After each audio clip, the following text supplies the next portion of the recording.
गणपतराव मोरे विद्यालय कंधार येथील 8वी वर्गातील शिकणारी नंदिनी गजानन पिटलवाड या विद्यार्थिनीने आपल्या घरामधल्या टाकाऊ पदार्थापासून एक छोटंसं ATM तयार केलेलं आहे. काही प्रश्न विचारूया आणि हे कशा पद्धतीने केले, का केले, हे सगळं काही विचारूया.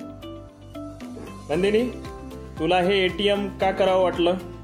मॅडम म्हणली होती प्रोजेक्ट करून आणा, तेव्हा मी हे करून आणलं. कोणत्या मॅडमनं म्हणल्या होत्या तुला? अच्छा, ठाकूर मॅडमनं तुला म्हणल्या होत्या की प्रोजेक्ट करून आणा. प्रोजेक्टचं नाव काय होतं? ATM. ओके.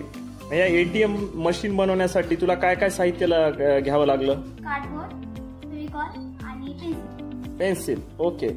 त्यानंतर तुला हे ATM बनवण्यासाठी किती वेळ लागला? अर्धा तास. अर्धा तासामध्ये तू बनवलीस. अच्छा. ATM ला एक ATM कार्ड लागते, राईट? तर याला ATM कार्ड तू केलीस खरं, राईट? यामध्ये पैसे ऑलरेडी तू वरून टाकणार आणि हे टाकल्याच्या नंतर कसं टाकणार दाखव बरं. पैसे टाकलेत का आता? हा. अच्छा, ओके. मग हे काय करायचं? स्वाईप करायचं, म्हणजे मध्ये ढकलायचं.